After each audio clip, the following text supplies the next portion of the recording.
The designated hour having arrived, I call to order this regular meeting of Ancel Glink's Quorum Forum podcast, the podcast local governments need to do business. In the chair, it's me, Tyler Smith. On the agenda today, we have an important issue affecting Illinois municipalities and their residents. Today, we're discussing the current state of e-bike and e-scooter regulations and how to navigate this regulatory landscape. But first, let's take the roll. Joining us today, we have a municipal attorney at Ancel Glink, and now officially a returning guest on this podcast. He's a zealous and dedicated advocate for local governments throughout Illinois, with practice areas including the Freedom of Information Act, the Open Meeting Act, and a variety of municipal, library, park district, and contract law matters. He's a die-hard Bears fan and an experienced fantasy football guru. We're going to ask him for a mid-season update. Eugene Bolotnikov is here. Present. Eugene, welcome back to the Quorum Forum podcast. We're almost midway through the NFL season, so what are the early returns on the pairing of Ben Johnson and Caleb Williams for our beloved Chicago Bears?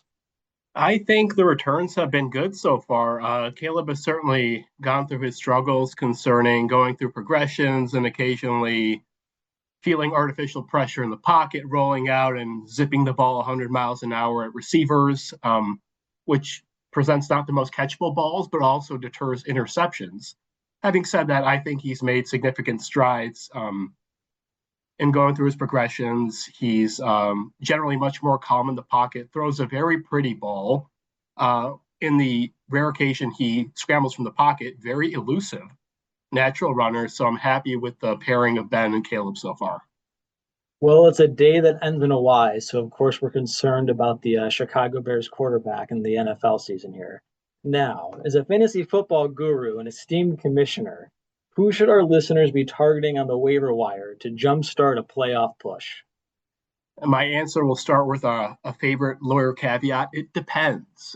Tyler, as you know, and our esteemed listeners know, depending on your league scoring categories, starting roster sizes, bench sizes, it can greatly impact who's even available at waivers at this point. For example, in our Ancel Glink internal league, we have a 2 QB league where I'm starting Justin Herbert and some combination of flotsam on a weekly basis. And this week, I'm choosing between J.J. McCarthy, Bryce Young, and other undesirables.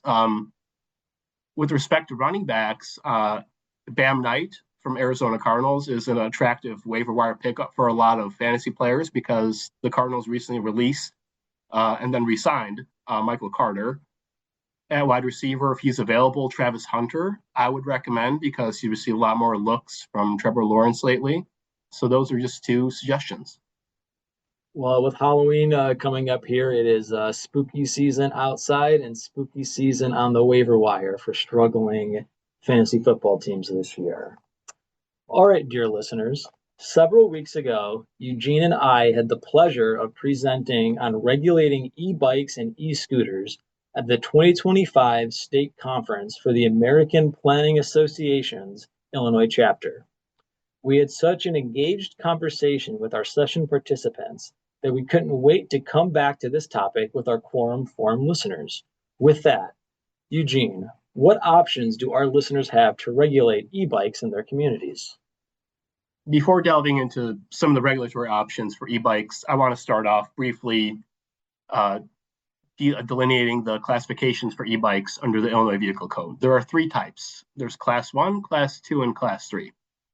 A Class 1 e-bike is defined as a low-speed electric bicycle that's equipped with a motor that provides assistance only when the rider is actively pedaling and ceases to provide assistance when the e-bike reaches a speed of 20 miles an hour. Class 2 e-bikes are similarly defined as e-bikes that are equipped with a motor that may be used exclusively to propel the e-bike and that is not capable of providing assistance when the e-bike reaches the speed of 20 miles an hour. Class 3 e-bikes are a little distinct from the other 2. They're defined as low-speed electric bikes that are equipped with a motor that provides assistance only when the rider is pedaling and that ceases to provide assistance when the e-bike reaches a speed of 28 miles an hour. Now delving into some of the regulatory options. Generally, Illinois law authorizes a person to ride an e-bike on any highway, street, or roadway where a normal bike, is authorized to be ridden. Illinois Union of Local Government has statutory authority to regulate the operation of e-bikes on its streets and highways within its corporate limits. This includes authority to impose registration and licensing requirements, perhaps a registration tag, things like that. This statutory regime only allows local governments to regulate e-bikes in a manner that's consistent with the Illinois Vehicle Code. For example, because the Vehicle Code expressly authorizes people to operate e-bikes where normal bikes can be operated, a local government cannot completely ban or prohibit people from operating e-bikes where normal bikes are allowed to operate. Now, delving into the specific regulatory schemes, describing them from least to most restrictive. The least restrictive approach is what I call state law default. Namely, the Illinois Vehicle Code does not require local governments to adopt e-bike regulations. Rather, a community may simply choose to enforce existing state law requirements for e-bikes. So some of those requirements include cyclists must ride their e-bikes using a permanent and regular seat. A community can prohibit using e-bikes to carry more people than for which it's designed and equipped. A community can prohibit people from attaching e-bikes to any vehicle upon the roadway. That's certainly interesting for anyone wishing to try it, although extremely dangerous. A community can prohibit carrying any materials or articles on the person while operating an e-bike. E-bikes must also be equipped with a lamp on the front with a red reflector on the rear that's visible from certain distances specified within the state law. The Vehicle Code authorizes a person operating an e-bike upon any bicycle path in a community unless that community prohibits the use of e-bikes or a specific class of e-bike on that path. A community can also prohibit e-bikes on sidewalks. And a community can require people to be at least 16 years old to operate a Class 3 e-bike or all classes of e-bikes for that matter.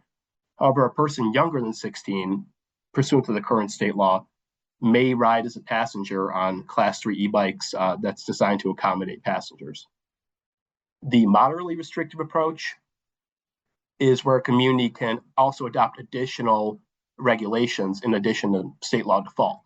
For example, licensing and registration requirements, registration tags for e-bikes that may be enforced in connection with the Illinois Vehicle Code's default rules.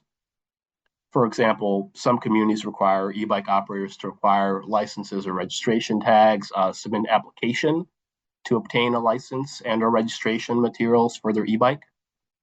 The most restrictive approach is that while e-bikes cannot be banned everywhere in a community, a unit of local government may regulate who can operate e-bikes, where they can be operated, and impose additional conditions on the operation of e-bikes.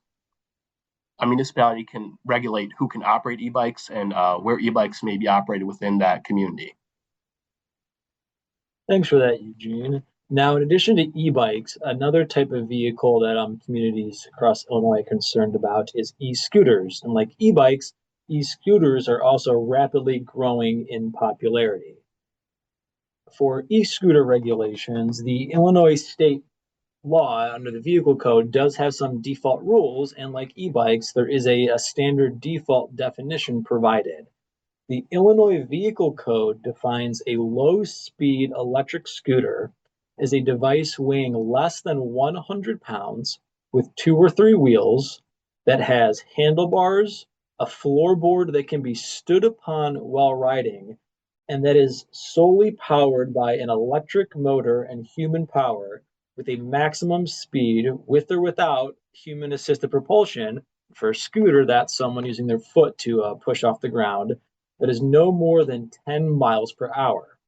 In addition to that regulation, the Vehicle Code does provide a statewide default rule that e-scooters may not be operated within any municipality, park district, forest preserve district, or conservation district unless such unit of local government has acted to affirmatively authorize the use of e-scooters.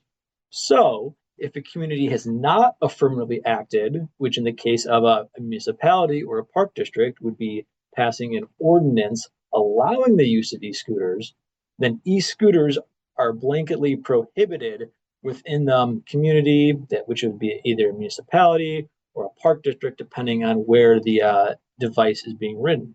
Now, if a community elects to authorize the use of e-scooters, they may regulate the operation of e-scooters on all highways and other areas within its jurisdiction, such as sidewalks, trails, and other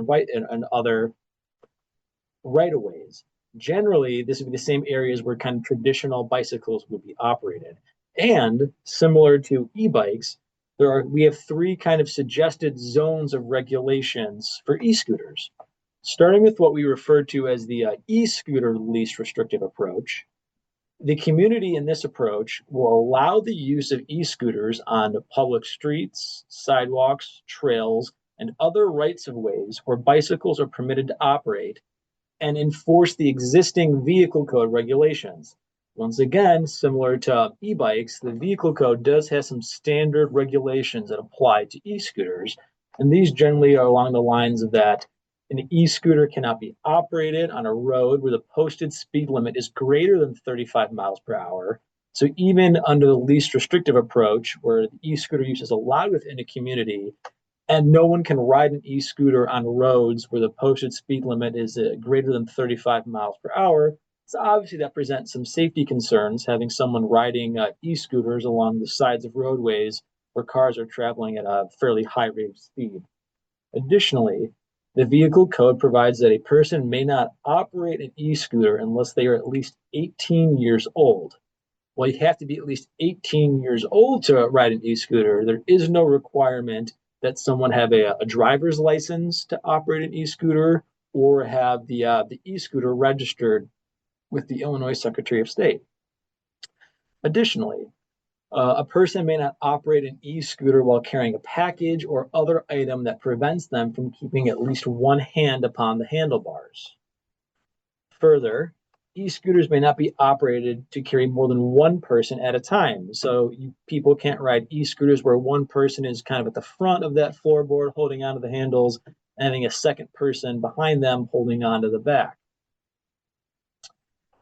A person may not operate an e-scooter while under the influence of drugs or alcohol, because that would obviously present safety concerns, having people operate e-scooters while under the influence of something and mixing with either pedestrian traffic or vehicle traffics. Further, when used at night, e-scooters must be equipped with sufficient minimum lighting on the front and rear of the e-scooter. So, similar to motor vehicles, when someone's riding an e-scooter at night, there does need to be appropriate and proper lighting on the front and back so both pedestrians and vehicles can see them. E-scooters must also be equipped with a brake that will adequately control and stop the movement of an e-scooter. And additionally, except for e-scooters that are used as a police or fire department vehicle, e-scooters cannot be equipped with a siren. Some final e-scooter default rules here in the vehicle code is that a person operating an e-scooter may not attach themselves or the e-scooter to any other vehicle being operated on the public right-of-way. And then finally, e-scooters must be well maintained and in good operating condition. So under this least restrictive approach, the community would adopt an ordinance allowing the use of e-scooters and then enforce kind of the suite or the array of vehicle code regulations that we just discussed, which does provide some good options for regulating how e-scooters are operated within a community, but it doesn't let fully address some community needs, which would be registration or restricting where within a community these vehicles are operated. So to address these concerns, a community could adopt what we refer to as the moderately restrictive approach for e-scooters. So under the moderately restrictive approach, a community may further regulate and license e-scooters in addition to these default state vehicle rules that we just discussed, which would also apply under this approach. Some examples of regulations that communities could adopt under this approach include restricting the use of e-scooters to certain trails, sidewalks, or even specific zoning districts within a community. So a community could, for example, allow e-scooters to be operated in residential zoning districts and prohibit the operation of e-scooters in commercial districts or downtown districts where there's a higher rate of both pedestrian foot traffic and usually some vehicle traffic. Further, they can also impose reasonable speed restrictions on e-scooters, which would allow to address a community to address some of those safety concerns that we're seeing both in the news and by word of mouth from communities. From the registration aspect, a community could also require the owner of an e-scooter to submit an application to the municipality itself and receive a license and/or registration tag. This kind of a registration requirement allows a community both to have a sense of how many of these vehicles are present within a community, and by providing registration information, a community could also hold a minor's parents or legal guardian responsible for any of the minor's violations of these e-scooter regulations. And then finally, we have what we refer to as the most restrictive approach for e-scooters, which funnily enough is when a community doesn't do anything with regards to e-scooters, because as mentioned earlier, the Illinois Vehicle Code's default rule is that a person may not operate an e-scooter unless the community has affirmatively authorized their use. So when no action is taken, the operation or use of e-scooters in a community is banned under the default vehicle code rule. So law enforcement or park police or enforcement staff do have authority to write citations under the vehicle code to any person operating an e-scooter in a community where their use is not allowed. Alternatively, a municipality may also pass an ordinance expressly banning the use of e-scooters on municipal roads and sidewalks and enforce violations through an administrative adjudication process. Now, after our preview of the different regulatory approaches available to communities for e-bikes and e-scooters, our listeners' heads may be spinning with all of the different potential courses of actions for their communities. To help provide some real-life context, we'll now discuss what a recently adopted e-scooter and e-bike regulation looks like. Yeah, Tyler, justifiably, heads are spinning for, among other reasons, the age restrictions for Class 3 e-bikes is 16, and there are no age restrictions for Class 1 and 2 e-bikes, and for e-scooters, age restriction is 18, not to mention the varying regulations amongst communities. So it's a good idea to delve into some of these good examples for approaches communities have adopted to regulate e-bikes and e-scooters. One community that stood out to me is Fox Lake, that recently adopted some e-bike and e-scooter regulations addressing the growing concerns among the community about the speed, safety, and appropriate usage of these devices. Fox Lake's ordinance categorizes e-bikes and e-scooters based on whether the vehicle's max speed exceeds 10 miles an hour, with specific use rules applying to high-speed vehicles, which are those defined by Fox Lake with a maximum speed above 10 miles an hour, and low-speed vehicles, which Fox Lake defines with a max speed of less than 10 miles an hour. Low-speed vehicles in Fox Lake's ordinance are permitted on sidewalks and paths, provided the operator yields to pedestrians, whereas high-speed vehicles are only allowed on streets and roadways, meaning they are banned from sidewalks and paths, and the operator must possess a valid driver's license, have insurance, and adhere to all regulations under the Illinois Vehicle Code applicable to those devices. Fox Lake is a really good example of how a community can kind of comprehensively regulate both e-scooters and e-bikes. As you just mentioned a few seconds ago here, the vehicle code does seem to treat these vehicles and devices differently, despite their use and functionality seeming to be incredibly similar. So regulating them under a common speed-based definition and having the same kind of use and registration requirements makes sense, and certainly makes it easier for municipalities to kind of comprehensively regulate and enforce these new rules and regulations for a class of vehicles that is certainly causing some issues and concerns throughout communities. As this is a regular meeting, we need to open the mic for public comment. On this episode, we have a special public comment session for our listeners live from the 2025 APA-IL State Conference, where Eugene and I spoke with conference participants about questions on municipal authority to regulate e-bikes and e-scooters. This public comment session will feature live audio from our session panel at the conference on regulating e-bikes and e-scooters, where our breakout session participants generously agreed to have their question and answer session with us recorded for this episode. So please enjoy the audio of the following conversations with our breakout session participants. So I'm obviously we're having way more problems with e-bikes than e-scooters lately, and I think that's just the proliferation and the technology improvements, yada yada, right? So, have you guys seen any movement? Because what we did in Itasca is the classes of bikes don't work well when you're trying to regulate them. So they're moving to basically redefine the classes in a sense, right? So now they regulate them by, I don't know if it's like wattage or whatever it is, right? That's what they're moving. So the ordinance that we ended up instituting was something based on that. So it's this, because then when you go and buy a bike and it tells you what it is on the box, they don't tell you classes. They tell you this is 800 watts or this is whatever watts, and that's how you're regulating them now. So they found ranges kind of similar to the classes. But now have you guys been seeing this in more communities where they're basically not regulating them by the class anymore? They're kind of redefining how to regulate the different styles. So you still have kind of three classes in a sense, but it's not based on the state's classes. So they're going through. So it's just that's how we did it in Itasca. I know a bunch of these communities are freaking out over e-bikes right now. So I'm wondering, what have you seen as far as that goes on how they're kind of redefining how they're doing the classes? I have not seen any communities redefine on the basis of wattage. I have seen communities aggregate e-bikes, e-scooters, and other types of electronic vehicles together and regulate them similarly to the extent it's not inconsistent with state law. And currently there are e-bikes and e-scooters, and as we've kind of discussed, there are varying definitions and regulations. They're kind of different, so the prudence of amalgamating them all together and regulating them, whether by wattage or as one kind of one larger class of electric vehicle, that's contingent on the risk embracing nature or risk averse nature of the community, as well as kind of community stakeholders. Thank you, Eugene. Anyone else have a question?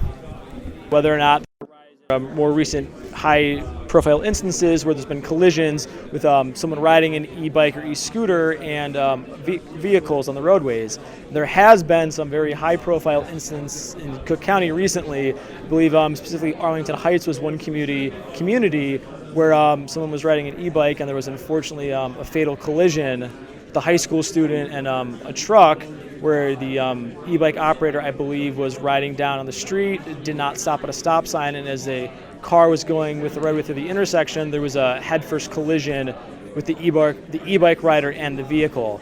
So we've certainly seen an increase in communities throughout Cook County who have adopted e-bike and e-scooter regulations since June or July of this year, going through the summer. So it is gaining a lot more attention in Cook County communities. And a lot of the regulations are kind of haphazard because the vehicle code authorizes local governments to adopt their own regs sometimes for e-bikes and e-scooters. So if you pass from, let's say, the village of Glenview to the village of Northbrook to the village of Deerfield, all three can have inconsistent regulations. So if you're allowed to operate on an e-scooter in Glenview, let's say Northbrook prohibits it, you might be cited in Northbrook if you cross the border. A lot of this inconsistency emanates from the General Assembly's failure to kind of comprehensively regulate this and impose it upon all communities. So there has been increased regulation, but a lot of it is haphazard. Does anybody else have a question? Yeah, I was curious. How do you account for? Okay, great. It's weird. I don't get any feedback from a speaker. Anyway, when you're in a municipality with an overlapping park district or forest preserve, does the municipality or the park district's regulations apply depending on which path you're on? Well, how does that work? Yeah, so in that instance, when the path or the trail or whatever it is on Forest Preserve District or Park District property, the Park District or the Forest Preserve District's ordinances and regulations would apply because it is that's their property, it's under their jurisdiction and territory, so it's a separate unit of government. So the street leading up to the path might be municipal property, so that might authorize or allow e-bikes and e-scooters. You could ride it up there. But if the forest preserve or the park district doesn't allow it, taking it onto the path could result in a potential fine violation from the forest preserve district or park district.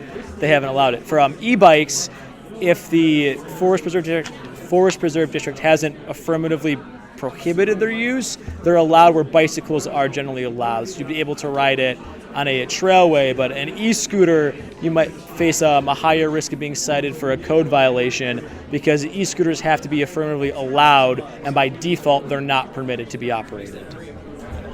Thank you. So for my question, I'm just gonna ask first, have you heard of the scooter gang in Elmhurst? I've not. Okay, you need to look into it because it came out recently. I'm not sure, it was a couple months ago, where there was about 8-10 teenagers, all under the age of 18, right? And they were riding and speeding, they would pass red lights, right, on the street. And so they were, sorry, I'll make this fast. And they were caught, right, because they were doing it multiple times. And so they were finally pulled over, right? And they were, I believe, ticketed. So how would you is there any communication or any kind of do you inform the police about the new policies, or how you guys are moving forward with this, or how does that work? Yeah, so that's a two-part question. There's certainly intergovernmental cooperation among law enforcement. So if this biker gang is roving cross-jurisdictionally, there's existing task force scooter gangs to communicate with one another how to apprehend them and cite them for violations, either in circuit court or pursuant to an administrative adjudication system. What was the second part of your question? I apologize. I think it was just a communication. Do you remember? Just how do you? I guess does law enforcement work with at all planning? Does law enforcement try to work as long to keep up with the ordinances of changes with the different areas? Are they aware of that, or how do they get the information so that they are aware this area you can use scooter, but say Arlington Heights is different? Some of this comes down to us, the Corporation Council for the respective local governments. We communicate the changes in the law. We apprise them of what other communities have done, and based on their risk averseness and what community stakeholders want, we form the best regulations suited to the client's needs. So hopefully that answers your question. Yes, thank you. Thank you very much. Illinois state, have you find any other regulations happening in other states within the U.S. for the e-bikes and e-scooters? That's a good question, and regrettably I don't have much knowledge concerning what other states are doing. I know within the state of Illinois, there's a host of regulations adopted by units of local government, some that are inconsistent because the vehicle code authorizes some discretion with respect to adopting regulations for e-bikes and e-scooters, depending on a community's risk tolerance or risk aversion, conversely, or upon the prevalence of e-bikes and e-scooters among the community stakeholders. So there's a lot of varying regulations within the state, and I haven't examined out-of-state regulations, but these things are percolating pretty widely, so I imagine other states are also trying to tackle them as well. Have you seen a significant rise in the use of the e-bikes and e-scooters in Illinois? Yeah, that's there's been a huge, in the last couple of months especially, it seems to be an issue that has been gaining a lot of attention and publicity throughout Illinois, and specifically Cook County suburbs. There's some very high profile incidents where there have been very unfortunate and serious accidents where e-bikes, people riding and operating e-bikes and e-scooters have gotten into collision with motor vehicles for a variety of different reasons. It's when cars and vehicles are on the roadways, and e-bikes or e-scooters going up to 25 to 30 miles an hour coming from behind cars where operators aren't necessarily fully and faithfully obeying the rules of the road and fully stopping at stop signs or coming around corners quickly. There have been some very unfortunate accidents. So this isn't an area where there's been a lot of regulatory attention in the last few months, going back to kind of June, July, and the beginning of the summer, where there has been a lot of action and regulations adopted by communities throughout Illinois. There's also been some confusion. So, for example, for e-bikes, a community can require a driver's license, registration, and certificate of title. e-scooters, the state law expressly exempts e-scooter operators from having to obtain a license, registration, certificate of title. Does anybody have any? And so, I mean, there's also been a lot in the newspapers. Also been a lot of. It's not amplifying me. I guess it's just going directly into the recording. Okay. Yeah. So, I mean, especially out in the suburbs, there's been a lot of attention on the diversity of different approaches that different municipalities have taken. And so how, if you're going between Franklin Park, let's just say, Franklin Park and Stone Park or whatever else, you could be in violation. You'd be unable to actually ride between those two suburbs, let's say, because one regulates differently. But say I don't think that that's the case for something like a motorcycle, right, or another kind of conveyance, right? I mean, so why is state law, in your mind, like treating these kinds of conveyances differently? The answer to that question is inscrutable. The General Assembly is not given much information concerning its disparate regulation of these things, but your point is well taken. You can go from Community A, which prohibits e-bikes and e-scooters, to Community B, which authorizes e-scooters and e-bikes, to Community C, which has a patchwork of regulations with respect to both, and it's hard upon the operator to keep track, and the General Assembly hasn't helped with certain varying regulations. For example, you have to be 18 to operate a low-speed e-bike, but only 16 for a Class 3 e-bike, and Class 1 and Class 2 e-bikes have no age requirement. So that doesn't make a lot of sense, and e-bikes you can require them to have a license, registration, certificate of title. E-scooters, nothing. Is one inherently more dangerous than the other? Is 18 more prudent with respect to scooters than 16 for Class 3 e-bikes? Perhaps dubious. So I imagine the General Assembly will comprehensively regulate these things and ensure more uniformity amongst communities, but currently there's a lot of varying regulations.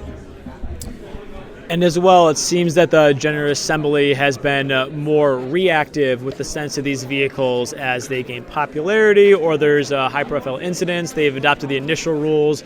I don't think to date there's been an effort to comprehensively define and regulate these vehicles under one common scheme or bill, even though they are incredibly similar, capable of approximately the same speeds, use the roads in the same way, more like traditional bicycles than actual vehicles, but it's been more of a series of patchwork issues instead of a comprehensive planning or review on the best way to define, characterize, and regulate these new emerging recreational vehicles. Before we wrap up, Eugene, are there any upcoming publications, speeches, or conferences from Ancel Glink that our listeners should know about? Absolutely. Ancel Glink attorneys will be presenting at upcoming local government and park district conferences, and there's a great podcast episode from the APA Illinois 2025 State Conference. Ancel Glink partner Julie Tappendorf will be presenting on the First Amendment in public forum spaces at the Illinois Institute for Continuing Legal Education's Local Government Law Institute conference on December 5th, 2025. And Ancel Glink attorneys will have several sessions at the IAPD IPRA Soaring to New Heights Conference, which runs from January 25th, 2026 to January 27th, 2026. Additionally, Ancel Glink partner Dan Bolin hosted a live podcast episode of the 2025 APA Illinois Conference on comprehensive planning and community growth in Downers Grove, Illinois, which is out now on the GovLove podcast, and I encourage everyone to listen to that. Thanks for letting our listeners know of those upcoming presentations and podcasts, Eugene. And anyone who can't get enough of e-bikes and e-scooters will have the opportunity to hear Eugene present again on e-bikes and e-scooters at the IPA Soaring to New Heights conference in 2026. So keep an eye out for that conference agenda. Any final thoughts before we adjourn this regular meeting of the Quorum Forum podcast, Eugene?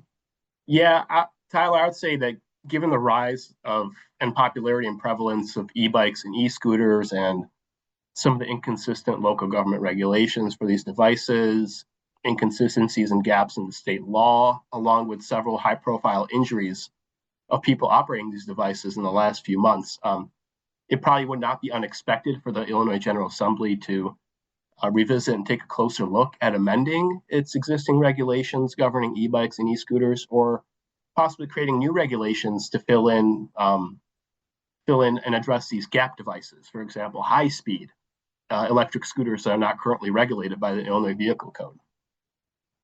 An excellent point, Eugene. The current vehicle code regulations for e-bikes and e-scooters definitely feel conflicting and almost like a maze. So we wish everyone the best of luck trying to address this issue with the widespread popularity of these vehicles throughout communities across Illinois. For our listeners, we hope this discussion on current regulatory options for e-bikes and e-scooters has been helpful and informative. We will certainly keep an eye out on any new state legislation on these vehicles, and we'll make sure to keep our listeners informed moving forward. Please remember to subscribe and leave us a review wherever podcasts are heard. As always, we prefer good reviews. You can send us your questions and show ideas to podcast@ancelglink.com or call the Quorum Forum hotline at 312-604-9185. And please visit us online at quorumforum.ancelglink.com. Is there a motion to adjourn? I motion to adjourn this meeting. Seconded. All in favor?